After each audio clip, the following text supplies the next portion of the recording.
Appending a list or series to a Pandas data frame as a row. So I have initialized an empty Pandas data frame and I would like to iteratively append lists or series as rows in this data frame. What is the best way of doing this?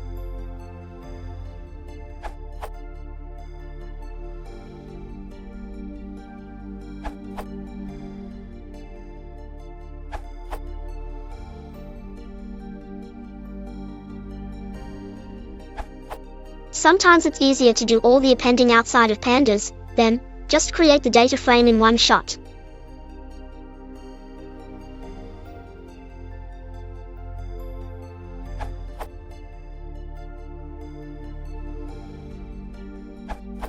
Here's a simple and dumb solution.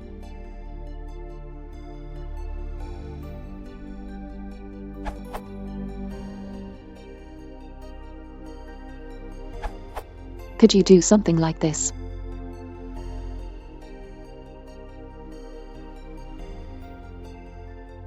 Does anyone have a more elegant solution?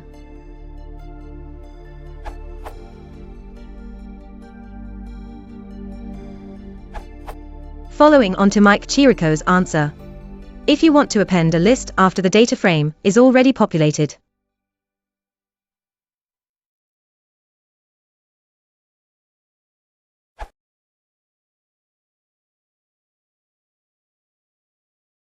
If you want to support the channel, please consider liking and subscribing.